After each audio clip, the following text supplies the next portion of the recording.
आज पढ़ते हैं भारत का भूगोल। और भारत के भूगोल में सूखा।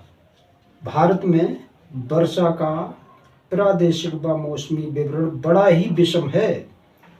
जहां एक ओर जैसलमेर में 9 सेंटीमीटर से भी कम वर्षा होती है, वहीं माशिनराम में 1140 सेंटीमीटर से भी अधिक वर्षा होती है।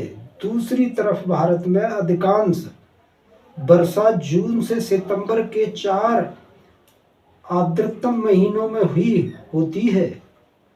अतः बाढ़ एवं सूखे की समस्या तथा उसके क्षेत्रों की पहचान के लिए निश्चित एवं अनिश्चित वर्षा वाले क्षेत्रों को जानने के अलावा वर्षा की विचलनशीलता की प्रकृति को समझना भी आवश्यक है। सामान्यतः अनिश्चित और कम वर्षा के क्षेत्रों में विचलनशीलता अधिक है और यही सूखा क्षेत्र के अंतर्गत आते हैं। सूखा एक असामान्य व लंबा शुष्क मौसम है जब कम वर्षा, अत्यधिक बाष्पीकरण और जलाशयों तथा भूमिगत जलों के अत्यधिक प्रयोग से भूतल पर जल की कमी हो जाती है। सूखे के लिए मानसून की अनिश्चितता के अलावा कृषि का अवैज्ञानिक प्रबंधन भी उत्तरदायी कारक हो सकता है। सूखे के प्रकार। सूखा कितने प्रकार का होता है? सूखे के प्रकार। नंबर 1, मौसम विज्ञान संबंधी सूखा एक ऐसी स्थिति होती है जब लंबे समय तक एक बड़े क्षेत्र में अपेक्षा से 75% कम वर्षा होती है। साथ ही इसका सामयिक एक स्थानिक वितरण भी असंतुलित होता है। नंबर 2, जल विज्ञान संबंधी सूखा। ये स्थिति तब पैदा होती है जब सूखा की अवधि काफी लंबी हो जाती है। परिणामतः जब संग्रहण जलाशय, जलभूत और झीलें इत्यादि का स्तर वर्षा द्वारा की जाने वाली आपूर्ति के बाद भी नीचे गिर जाता है और नदियां, तालाब, झील जैसे जल क्षेत्र सूख जाते हैं। नंबर 3, कृषि सूखा। ये फसल के लिए मिट्टी में अपर्याप्त आर्द्रता होने का परिणाम है जिसका कारण फसलें सूख जाती हैं। इस अवस्था में मिट्टी की नमी फसल के विकास के लिए अपर्याप्त होती है। नंबर 4, परिस्थिति सूखा। जब प्राकृतिक परिस्थितिकी तंत्र में जल की कमी उत्पादकता में कमी हो जाती है। परिणाम स्वरूप परिस्थितिकी तंत्र में तनाव हो जाता है और ये क्षतिग्रस्त हो जाता है तो परिस्थितिक सूखा कहते हैं। भारत में सूखाग्रस्त क्षेत्रों की पहचान। सूखाग्रस्त क्षेत्रों की पहचान हेतु विधि मापदंड अपनाए जाते हैं। इसमें से निम्न 2 मापदंड प्रमुख हैं। नंबर 1, वर्षा की सघनता व कालबद्धता और नंबर 2, भूमिगत जल क्षमता, कृषि उत्पादन। इन मापदंडों के आधार पर सूखे की गहनता को 3 स्तरों पर पहचाना जा सकता है।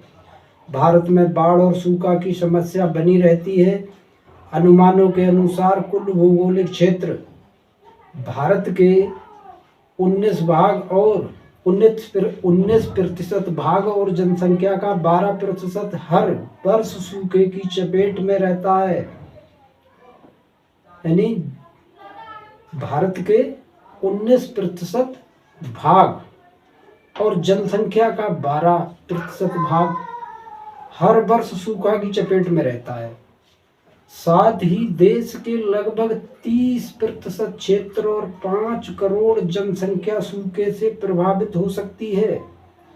प्राय ये भी देखा जाता है कि भारत का एक भाग जब सूखे की चपेट में होता है तो दूसरे भाग में बाढ़ की समस्या व्याप्त होती है।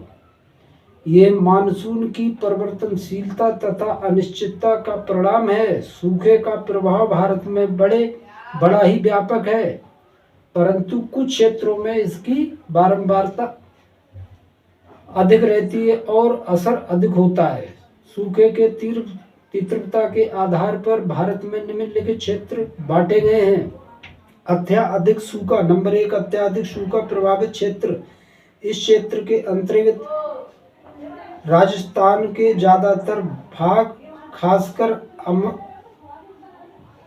अरावली के पश्चिम के मरुस्थल और गुजरात का कुछ क्षेत्र अधिक सूखा प्रभावित क्षेत्र हैं। इसमें राजस्थान के जैसलमेर तथा बाड़मेर जिले में तो 90 मिलीमीटर से भी कम औसत वर्षा होती है। नंबर 2, अधिक सूखा प्रभावित क्षेत्र। इस क्षेत्र के अंतर्गत राजस्थान के पूर्वी भाग, मध्य प्रदेश के ज्यादातर भाग, महाराष्ट्र के पूर्वी भाग, आंध्र प्रदेश का अंदरूनी भाग, कर्नाटक पठार, तमिलनाडु का उत्तरी भाग, झारखंड का दक्षिणी भाग और उड़ीसा का आंतरिक भाग आता है।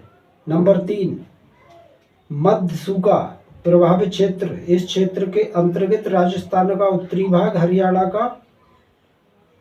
हरियाणा, उत्तर प्रदेश के दक्षिणी जिले, गुजरात के पूर्वी जिले, कोंकण को छोड़कर महाराष्ट्र, झारखंड शेष, कोयम्बटूर पठार और कर्नाटक का आंतरिक भाग आता है। भारत के बाकी बचे हुए भाग बहुत ही कम सूखा प्रभावित होते हैं।